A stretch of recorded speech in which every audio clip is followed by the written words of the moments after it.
Hello good morning दोस्तों। Sandeep Gurukul academy में आपका स्वागत है। हम लोग देख रहे हैं ब्रह्मांड, यानी हम लोग देख रहे हैं स्पेस के बारे में या सौर मंडल। आज हम लोग कल सौर मंडल में सूर्य की संरचना के बारे में पढ़े थे और उसके आगे हम लोग ग्रहों के बारे में समझने वाले थे। ठीक है, तो आज हम लोग ग्रहों के बारे में समझेंगे। ग्रह देखेंगे, बौने ग्रह देख लेंगे, क्षुद्र ग्रह क्या होते हैं आप लोगों को बताए थे, और हम लोग देखेंगे कुछ क्षुद्र ग्रह जहाँ पाए जाते हैं उन पेटियों को क्या कहा जाता है, बौने ग्रह जहाँ पाए जाते हैं उन मतलब कि उस स्थान को क्या कहता है, ऊट बादल क्या होते हैं, इन सब के बारे में हम लोग समझेंगे। ठीक है, तो इसके पहले हम लोग समझें, पहले एक बनाते हैं सौर मंडल की संरचना, उसमें हम लोग समझेंगे बारी बारी से कि कहाँ पे क्या स्थित है। ठीक है, तो हम लोग पहले यहाँ पे सूर्य बनाते हैं। ये हो गया हमारा सन, तो यहाँ पे हमारा सन हो गया और इसके आगे हमारा देखिए ग्रह जो है वहां पे मतलब सबसे नजदीक जो ग्रह है वो कौन सा है, तो बुध ग्रह है। उसके बाद हमारा कौन सा ग्रह है, तो बुध के बाद शुक्र ग्रह है। यहाँ पर अगर हम लोग लिखते चले तो बुध और ये हमारा शुक्र, इसके आगे हमारा है पृथ्वी जिसपे हम लोग रहते हैं। यहाँ पे केवल यहीं पे एक ऐसा ग्रह है जो जिसपे जीवन संभव है। ठीक है, जहाँ पे जीवन संभव होता है उसे हम लोग अगर एक क्राइटेरिया में रखें तो उसको हम लोग बोलते हैं गोल्डी लॉक जोन। ठीक है, गोल्डी लॉक जोन क्षेत्र। ठीक है, तो उस एरिया को हम लोग बोलते हैं गोल्डी लॉक। तो उसके बारे में हम लोग अभी समझेंगे। तो पहले हम लोग ग्रहों के बारे में लिख लेते हैं। यहाँ पे हमारी कौन सी हो गई, तो पृथ्वी, और फिर आगे हमारी क्या है, यहाँ पे एक ग्रह जो पड़ेगा उसको बोलेंगे मंगल। देखिए ये जो इतने ग्रह हो गए, ये 4 ग्रह हुए, इन चारों ग्रहों को हम लोग आंतरिक ग्रह बोलते हैं। ठीक है, आंतरिक ग्रह को ही हम लोग बोल देते हैं पार्थिव ग्रह। ठीक है, पार्थिव ग्रह क्यों बोलते हैं, क्योंकि ये पृथ्वी के सदृश होते हैं और पृथ्वी के सदृश होने के कारण इसे हम लोग पार्थिव ग्रह बोलते हैं। ठीक है, देखिए ये ग्रह जो चारों हैं ये सूर्य के पास हैं। ठीक है, सूर्य के पास स्थित होने के कारण क्या है कि सूर्य का गुरुत्वाकर्षण ज्यादा होता है। आप लोगों को बताए थे कि सौर मंडल में जो हमारा द्रव्यमान पाया जाता है, लगभग पूरे सौर मंडल का 98% द्रव्यमान, पूरे सौर मंडल का 98% द्रव्यमान जो है वो सूर्य में पाया जाता है। ठीक है, और उसके बाद जो शेष द्रव्यमान बचा वो हमारे छोटे छोटे पिंड हो गए, ग्रह हो गए, क्षुद्र ग्रह हो गए, बौने ग्रह हो गए, एस्टेरॉइड हो गए, ये सब हो जाता है। ठीक है, तो जो हमारा सन है इसकी ग्रेविटी ज्यादा होती है।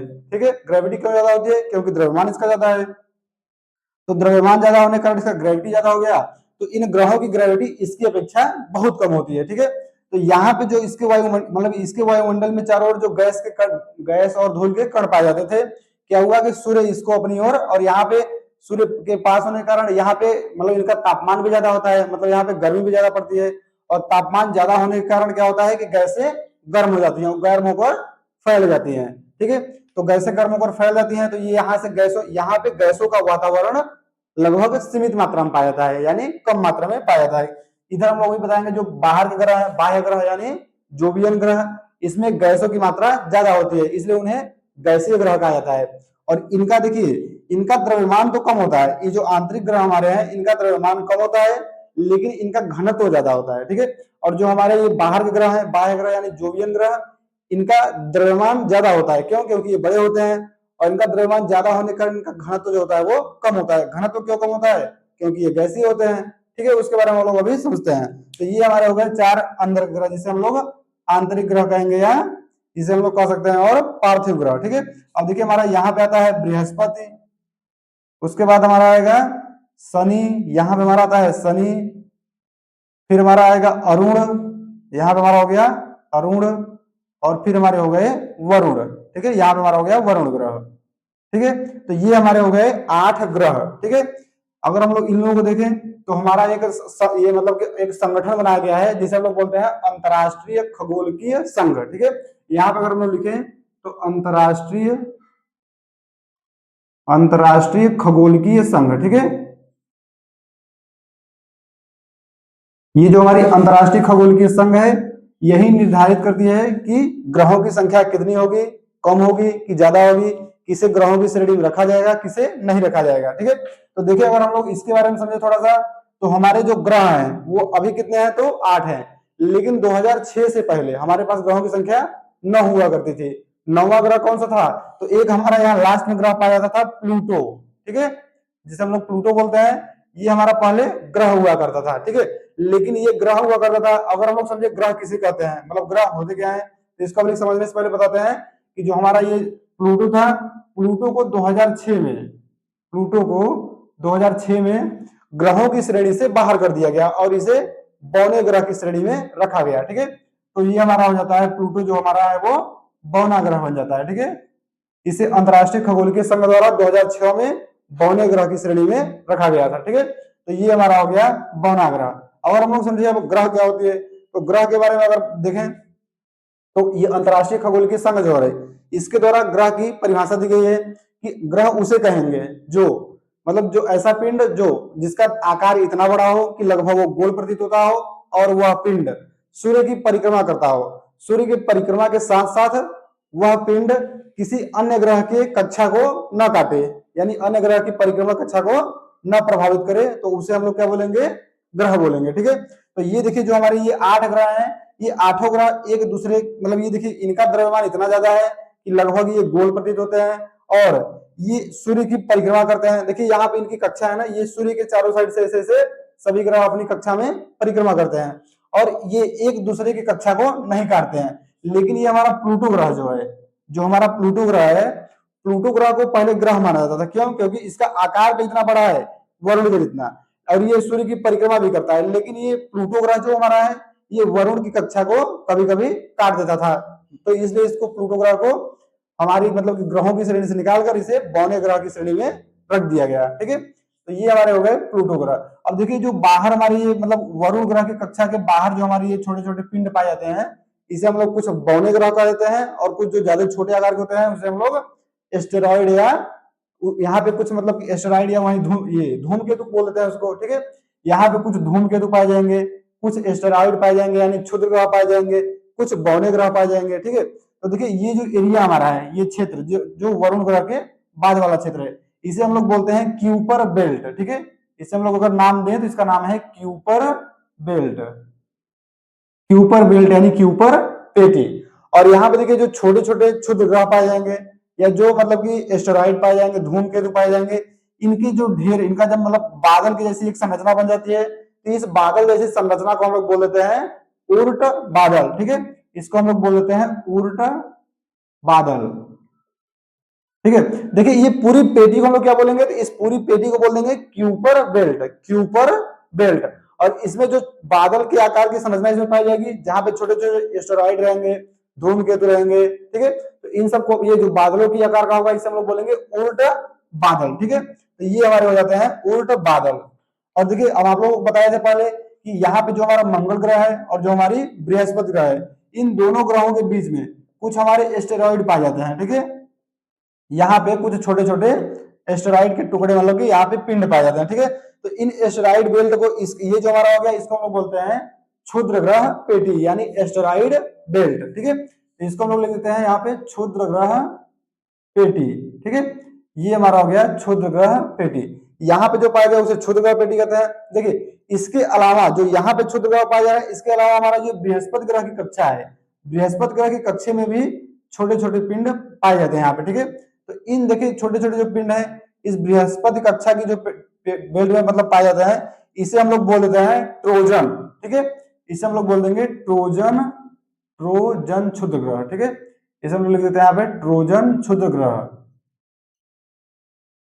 तो देखिए ये जो हमारा बृहस्पति ग्रह की कक्षा में पाए जाएंगे इसे हम लोग बोलेंगे ट्रोजन क्षुद्र ग्रह, और जो हमारे मंगल और बृहस्पति के बीच में पाए जाएंगे उसे हम लोग बोलेंगे क्षुद्र ग्रह पेटी यानी एस्टेरॉइड बेल्ट। और जो हमारे बृहस्पति ग्रह जो हमारा वरुण ग्रह है, वरुण ग्रह के बाहर की कक्षा में जो पाए जाते हैं उसे हम लोग बोलते हैं क्यूपर बेल्ट। और क्यूपर बेल्ट में क्या क्या पाए जाते हैं, यहाँ पे धूमकेतु पाए जाएंगे, क्षुद्र ग्रह पाए जाएंगे, बौने ग्रह पाए जाएंगे। ठीक है, तो यहाँ पे ये सब पाए जाते हैं। तो इस पूरी बेल्ट को हम लोग पूरी पेटी को क्या बोल देते हैं, तो क्यूपर बेल्ट। और इसमें जो क्षुद्र ग्रह या धूमकेतु के जो छोटे छोटे मतलब कि बादलों जैसी संरचना बन जाती है, उन बादलों जैसी संरचना को हम लोग क्या बोलते हैं, तो उल्ट बादल। ठीक है, यहाँ पे लिखा है देखिए उल्ट बादल। ठीक है, तो ये हमारा हो गया उल्ट बादल, क्यूपर बेल्ट और ट्रोजन क्षुद्र ग्रह। ठीक है, तो ये संरचना हमारी हो गई। आप लोगों को ये हम बताए थे, तो इतना आप लोग समझिए। अगर हम लोग समझे कि ये ग्रह क्या होते हैं, ग्रह के बारे में आप लोग बताए कि ग्रह क्या होता है। ग्रह उसे हम लोग बोलते हैं जिसका आकार इतना बड़ा हो कि वो लगभग गोल प्रतीत होता हो और वो सूर्य की परिक्रमा करता हो। सूर्य की परिक्रमा के साथ साथ ये सभी ग्रह जो है आपस में एक दूसरे की कक्षा को न काटे, उसे हम लोग क्या बोलेंगे, तो उसे हम लोग ग्रह बोल देंगे। ठीक है, तो ये हमारा हो गया। तो इसे अगर आप लोग लिखना चाहें तो लिख ले सकते हैं कि ग्रह किसे कहते हैं। ग्रह लिखेंगे ऐसा पिंड जो जिसका आकार ऐसा पिंड जिसका आकार इतना बड़ा हो कि वो लगभग गोल प्रतीत होता हो तथा वह ग्रह मतलब वह पिंड सूर्य की परिक्रमा करता हो और परिक्रमा के साथ साथ वो एक दूसरे की कक्षा को न प्रभावित करते हो या न काटते हो, ठीक है, तो उसे हम लोग ग्रह बोलते हैं। तो ये हमारा हो गया ग्रह। और हम लोग देखें कि इसमें अगर हम लोग देखें बौने ग्रह क्या होते हैं, तो बौने ग्रह उसे बोलते हैं। तो ये बौने ग्रह के बारे में बताया आप लोगों को, बौना ग्रह जो होता है वो ग्रह के ही जैसा होता है, ठीक है। बौना ग्रह ग्रह के जैसा होता है, उसका आकार भी लगभग ग्रहों के उतना ही होता है और यह सूर्य की परिक्रमा भी करते हैं, लेकिन ये दूसरे जो ग्रह हैं इनकी कक्षाओं को कभी कभी काट देते हैं, तो इसलिए इसे हम लोग बौना ग्रह बोल देते हैं, ठीक है। और बौने ग्रह में एक हम लोग एग्जाम्पल देखें तो बौने ग्रह में एग्जाम्पल हमारा हो गया एक प्लूटो। और हम लोग अगर एग्जाम्पल देखें तो एक हमारा हो सकता है, यहाँ पे देखिए बौने ग्रह लिखे, यहाँ पर अगर हम लोग लिखना चाहें इसका एग्जाम्पल तो आप लोग समझ लीजिए प्लूटो। एक हमारा हो गया सेरेस, सेरेस एक हो जाएगा हमारा, सेरेस में हाँ सेरेस एक हो जाएगा, एक एरीस, सेरेस एरीस, ठीक है। तो ये हमारे कुछ बौने ग्रहों के एग्जाम्पल हैं, प्लूटो, सेरस, एरीस। और एक हम लोग देखें तो एक हमारा ह्यूमिया, ह्यूमिया, इसको हम लोग लिखें ह्यूमिया, ठीक है, ये हमारा एक बौना ग्रह हो गया। तो प्लूटो, सेरस, एरीस, ह्यूमिया। और अगर हम लोग देखें तो एक हमारा मेकमेक हो जाता है, ठीक है, ये कुछ नाम है मेकमेक। तो ये हमारे कुछ नाम है जो बौने ग्रहों की श्रेणी में आते हैं, ठीक है। तो और भी ग्रह है जो इसका बौने ग्रहों का नाम रखा गया, लेकिन ये कुछ मुख्य नाम है, तो इसको हम लोग देख लेंगे प्लूटो, सेरस, एरीस, ह्यूमिया, मेकमेक, ठीक है। अब देखिए ये जो हमारे क्षुद्र ग्रह है, क्षुद्र ग्रह पेटी में इन बौने ग्रहों में, ठीक है, इन बौने ग्रहों में एक हमारा जो ये सेरस है, ठीक है, जो हमारा सेरस है वो इन क्षुद्र ग्रह पेटी में पाया जाता है, ठीक है। इसका आकार इतना बड़ा है कि वो यहाँ पे इसको हम लोग बौना ग्रह कहते हैं। ये कहाँ पाया जाता है, तो ये इस क्षुद्र ग्रह वाली पेटी में पाया जाता है, ठीक है। ये हमारा हो गया मान लीजिए सेरस, ठीक है, इसको हम लोग यहाँ पे लिख सकते हैं सेरस। अगर हम लोग ये क्षुद्र ग्रह पेटी में अगर यहाँ पे क्षुद्र ग्रह जो पाए जाते हैं, जो एस्टेरॉइड पाए जाते हैं, उनका अगर कुछ एग्जाम्पल देखना चाहें तो उनके एग्जाम्पल में एक तो हमारा हो गया सेरस, ठीक है। एक हमारा यहाँ पे अगर हम क्षुद्र ग्रह की यहाँ पे एग्जाम्पल लिख देते हैं तो इसके बारे में अगर लिखे तो एक हमारा हो गया सेरस, सेरस चूंकि इसी में पाया जाता है। एक हमारा हो गया वेस्टा, वेस्टा, ठीक है। और एक हमारा हो गया पलास। तो ये कुछ एग्जाम्पल हो गए क्षुद्र ग्रह के, ठीक है। तो ये हमारे क्षुद्र ग्रह कुछ एग्जाम्पल हो गए, ये हमारे कुछ बौने ग्रह के एग्जाम्पल हो गए। बौने ग्रह में कौन कौन आएगा, तो प्लूटो, सेरस, एरीस, ह्यूमिया और हमारा मैकमेक, ठीक है। और क्षुद्र ग्रह की पेटी में हमारे कौन कौन से क्षुद्र ग्रह आते हैं, तो उसमें आ जाता है एक सेरस, एक हमारा आ जाएगा पलास, एक हमारा आ जाएगा वेस्टा, ठीक है। तो ये हमारे कुछ क्षुद्र ग्रह हो गए और कुछ बौने ग्रह हो गए, ठीक है। अब देखिए हम लोग समझ लेते हैं कि ये जो ग्रह हमारे हैं इन ग्रहों में आंतरिक ग्रह और बाह्य ग्रह इन्हें मतलब कि अलग अलग क्यों डिवाइड किया गया, ठीक है। तो यहाँ से यहाँ तक जो हमारे चार ग्रह हैं इसे आंतरिक ग्रह या पार्थिव ग्रह बोलते हैं, और यहाँ से यहाँ जो हमारे ये बाह्य ग्रह है इसे हम लोग बाह्य ग्रह या ये चार ग्रह जो है इसे बाह्य ग्रह या तो जोवियन ग्रह बोलते हैं। इसका अगर हम लोग यहाँ पे नाम लिखना चाहें, अगर हम लोग नीचे इसकी कुछ विशेषताओं के बारे में यहाँ देख लें तो यहाँ से हम इसको हटाते हैं और फिर यहाँ पे कुछ विशेषताओं के बारे में इसको देख लेते हैं, ठीक है। दो तीन विशेषताएं हम लोग उसको समझ लेते हैं। देखिए इसको हम लोग क्या बोलते हैं, तो आंतरिक ग्रह, आंतरिक आप लिख करके आप लिख सकते हैं पार्थिव, ठीक है, आंतरिक या पार्थिव ग्रह इसे बोलते हैं, ठीक है। और यहाँ पर अगर हम लोग एक नंबर लिखे इसे हम लोग क्या बोल सकते हैं, बाह्य ग्रह, ठीक है, बाह्य, या इसे हम लोग क्या बोल सकते हैं, तो जोवियन ग्रह, ठीक है, यहाँ पर लिख देते हैं जोवियन। और देखिए यहाँ पे हम लोग समझे तो इसका घनत्व ज्यादा होता है, घनत्व ज्यादा क्यों होता है, क्योंकि ये चट्टानी होती है, ठीक है। तो यहाँ पर हम लिख सकते हैं दो नंबर, ये ग्रह जो आंतरिक ग्रह इसे चट्टानी ग्रह बोलते हैं, चट्टानी, और प्लस इसका घनत्व ज्यादा होता है, ठीक है। तो यहाँ पे हम पहले चट्टानी लिखते हैं और यहाँ पे दो नंबर में लिखते हैं ये जो होते हैं वो गैसीय ग्रह होते हैं। क्यों गैसीय ग्रह होते हैं, क्योंकि ये ग्रह दूर पाए जाते हैं और दूर पाए जाने के साथ इनमें गैसों की मात्रा बढ़ती जाती है। क्यों, क्योंकि सूर्य का तापमान यहाँ पे कम पहुंच पाता है, तापमान कम होने के कारण गैसों का जो बिखराव होता है वो कम हो पाता है। यहाँ पे सूर्य का तापमान ज्यादा पाया जाता है, बुध, शुक्र और पृथ्वी, मंगल इन चारों ग्रहों में तापमान ज्यादा पाया जाता है सूर्य का, चूंकि ये सूर्य के पास है, इसलिए इन ग्रहों में जो गैसें पाई जाती हैं उन गैसों का मतलब कि तापमान ज्यादा होने के कारण जब गैसें गर्म होती है तो उनका बिखराव ज्यादा हो जाता है, और बिखराव ज्यादा होने के कारण ये वातावरण में चली जाती है, और वातावरण के दौरान सूर्य इन्हें अपनी ओर आकर्षित कर लेता है अपने गुरुत्वाकर्षण के बल के कारण, ठीक है। तो ये हमारे कुछ ग्रह हो गए। देखिए ये चट्टानी ग्रह है और ये फिर हमारे हो जाएंगे, इसको हम लोग बोल देंगे इस मतलब जो ये हमारे बाह्य ग्रह हैं, बाह्य ग्रह जो होते हैं वो गैसीय ग्रह होते हैं, ठीक है। तो यहाँ पे लिख देते हैं गैसीय ग्रह, ठीक है। और हम लोग देखें तो इनका घनत्व ज्यादा होता है। क्यों? क्योंकि चट्टानी ग्रह जो होती है, चट्टानों का घनत्व ज्यादा होता है किसकी अपेक्षा? तो इसकी अपेक्षा। तो देखिए इसका आयतन तो कम होता है। क्यों? क्योंकि ये छोटे ग्रह होते हैं इनकी अपेक्षा, ये बड़े होते हैं इनकी अपेक्षा। तो ये बड़े होते हैं यानी इनका आयतन ज्यादा होता है, ये छोटे होते हैं इनकी यानी इनका आयतन कम होता है। तो यहाँ पर हम लिखेंगे 3 नंबर में आयतन कम। आयतन अगर ऐसे हम साइन बना दे तो इसको आप लोग समझ लीजिए कम है ना, और यहाँ पे लिख देंगे हम लोग घनत्व ज्यादा। ठीक है, आयतन कम और घनत्व ज्यादा। इसको अगर हम लिखें तो इसका आयतन ज्यादा होगा और घनत्व कम होगा। ठीक है, तो आयतन ज्यादा और घनत्व कम। ठीक है, ये इसका घनत्व हो गया जो वो कम है, यहाँ पर लिख देते हैं कम ऐसे। तो ये हमारे हो गए जो आयतन और घनत्व। ठीक है, तो ये देखिए घनत्व के बारे में अगर हम लोग समझे तो इसमें इन सभी ग्रहों में, जो हमारे 8 ग्रह हैं, इन सभी ग्रहों में सबसे ज्यादा घनत्व पृथ्वी का पाया जाता है। कितना? तो पृथ्वी का घनत्व जो है लगभग 5.6 ग्राम प्रति सेंटीमीटर क्यूब होता है। ठीक है, पृथ्वी का घनत्व सबसे ज्यादा 5.6 ग्राम प्रति सेंटीमीटर क्यूब होता है। और इनमें सबसे कम किसका घनत्व होता है? तो ये जो हमारा शनि ग्रह है, क्योंकि ये सभी गैसीय ग्रह है, तो इसमें शनि ग्रह जो है इसका घनत्व सबसे कम होता है। तो ये हमारा इसका घनत्व कम होता है। इसका घनत्व और कम कितना होता है? इसको अगर हम देखें तो 0.7 के आसपास इसका घनत्व होता है। ठीक है, 0.7 ग्राम प्रति सेंटीमीटर क्यूब। ठीक है, तो ये 0 आप लोग लिख सकते हैं। तो इसका घनत्व सबसे ज्यादा और इसका घनत्व सबसे कम। देखिए ये जो शनि ग्रह हमारा है, अगर हम लोग शनि ग्रह के बारे में समझें तो शनि ग्रह का घनत्व इतना कम होता है कि अगर इसे हम लोग एक बड़े तालाब, तालाब इतना बड़ा हो कि उसमें शनि ग्रह पूरी तरह से आ जाए। ठीक है, तो उस अगर तालाब में हम लोग शनि ग्रह को डालते हैं तो शनि ग्रह का घनत्व जो होता है वो पानी के घनत्व से भी कम होता है। तो जिसका घनत्व पानी के घनत्व से कम होगा वो पानी के सरफेस पे तैरने लगेगा। तो अगर हम लोग शनि ग्रह को पानी में डालते हैं और पानी तालाब इतना बड़ा हो कि उसमें डाल सके उसको, तो ये शनि ग्रह हमारा जो है वो पानी पे तैर सकता है आसानी से। ठीक है, तो इसका घनत्व इतना होता है। अगर हम लोग घनत्व के बारे में समझे कि कैसे कोई चीज तैर सकती है कैसे तैर नहीं सकती है, तो इसके लिए आर्किमिडीज ने एक सिद्धांत दिया था। आर्किमिडीज एक वैज्ञानिक थे, तो आर्किमिडीज ने एक सिद्धांत दिया था, उसको बोलते हैं आर्किमिडीज सिद्धांत। ठीक है, तो उन्होंने बताया था कि आर्किमिडीज, यहाँ पर कहीं लिखते हैं इसको हम, तो यहाँ पर लिखते हैं आर्किमिडीज। ठीक है, ये जो हमारे आर्किमिडीज महोदय थे, इन्होंने एक सिद्धांत प्रतिपादित किया कि घनत्व के आधार पे किसी वस्तु को किसी की सतह पे तैरने के लिए अगर उसका घनत्व ज्यादा है तो वो डूब जाएगी और उसका घनत्व कम है तो वो तैर सकती है।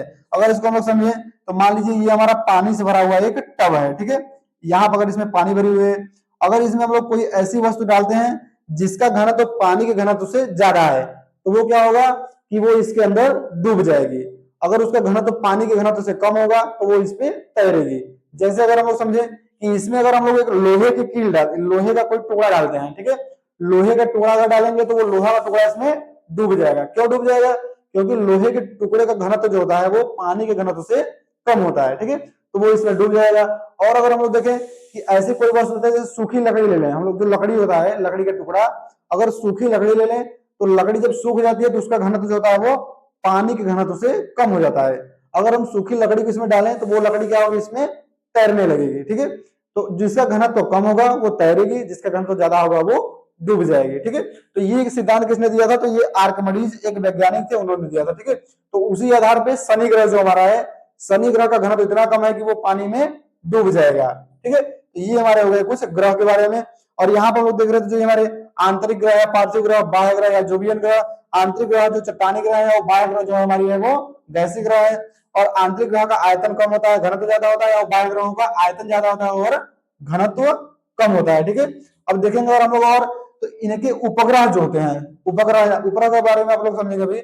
इनके जो हमारे आंतरिक ग्रह के उपग्रह है, इनके उपग्रहों की संख्या कम होती है और बाह्य ग्रह के उपग्रहों की संख्या ज्यादा होती है। ठीक है, तो यहाँ पर हम 4 नंबर लिख देते हैं उपग्रह, यहाँ लिख देंगे कम और यहाँ पर लिखेंगे उपग्रह ज्यादा। ठीक है,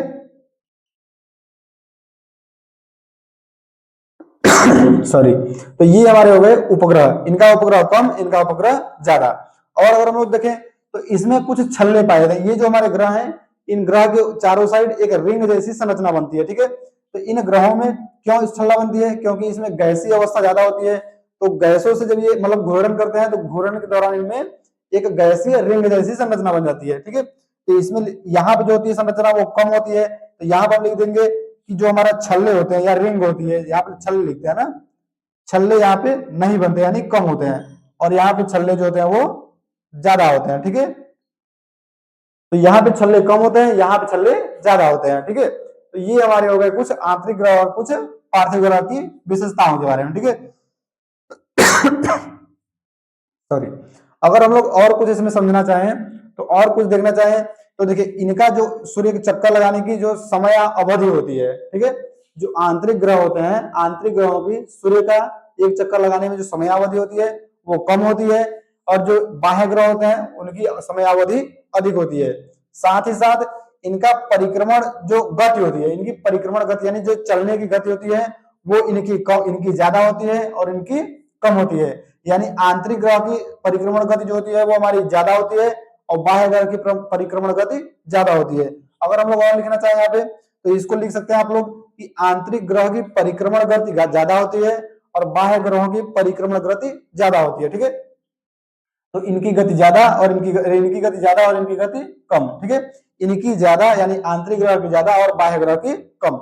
ये देखिए इनकी जो ये मतलब अगर हम लोग कोई वृत्त बनाते हैं, यहाँ पे मान लीजिए कोई सर्कल ड्रॉ करते हैं, ठीक है, ये मान लीजिए एक पॉइंट हो गया, इसके पास एक सर्कल ड्रॉ करते हैं, इसके दूर से एक सर्कल ड्रॉ करते हैं और इससे भी दूर। ठीक है, तो देखिए ये जो पास वाला सर्कल है इसको पूरी दूरी का तय करने में लगभग बहुत कम दूरी चलनी पड़ेगी, लेकिन ये जो दूर वाला ग्रह है, अगर मान लीजिए इसको यहाँ पे कोई ग्रह है और यहाँ पे कोई ग्रह है, इस पूरे ग्रह को यहाँ से यहाँ तक आने में ज्यादा समय लगेगा क्योंकि ये दूरी ज्यादा है, और ये जो छोटा वाला ग्रह पिंड है यहाँ पे और देखिए छोटी ये कक्षा है तो इसको दूरी तय करने में कम समय लगेगा।